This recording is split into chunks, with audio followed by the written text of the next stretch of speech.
Il suffit de lire le dernier rapport de la Cour des comptes de l'Union européenne.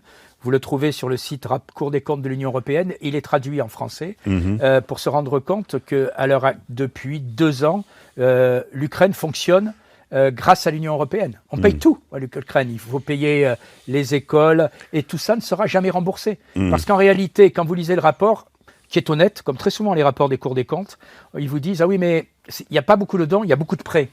Oui. » Sauf que vous avez, je ne veux insulter aucun État africain, mais vous avez plus de chances, à mon avis, d'être remboursé aujourd'hui par un État africain que par l'Ukrainien.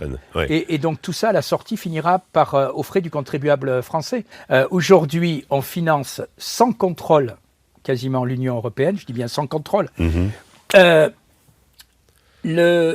En novembre 2021, c'est-à-dire novembre 2021, c'est quelques mois avant le début des hostilités.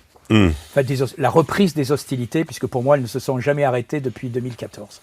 Il y a un rapport de l'Union européenne les combats ne sont pas étendus, qui dit où est passée l'aide de l'Ukraine. Je peux vous citer les chiffres de mémoire. Le rapport dit, avant cette période, dans les dernières années avant ce rapport, on avait donné 17 milliards à l'Ukraine. 17 milliards. Où est-ce qu'ils sont passés? Et le rapport dit, en réalité, tout ça a servi à enrichir la grande délinquance, et les milieux mafieux et la grande corruption. Oui. Voilà. Il y a même un exemple, un chapitre qui est assez, j'ose pas dire marrant, qui est assez dramatique. Par exemple, à un moment, on avait donné 1 milliard pour aider les hôpitaux ukrainiens pendant la crise de Covid.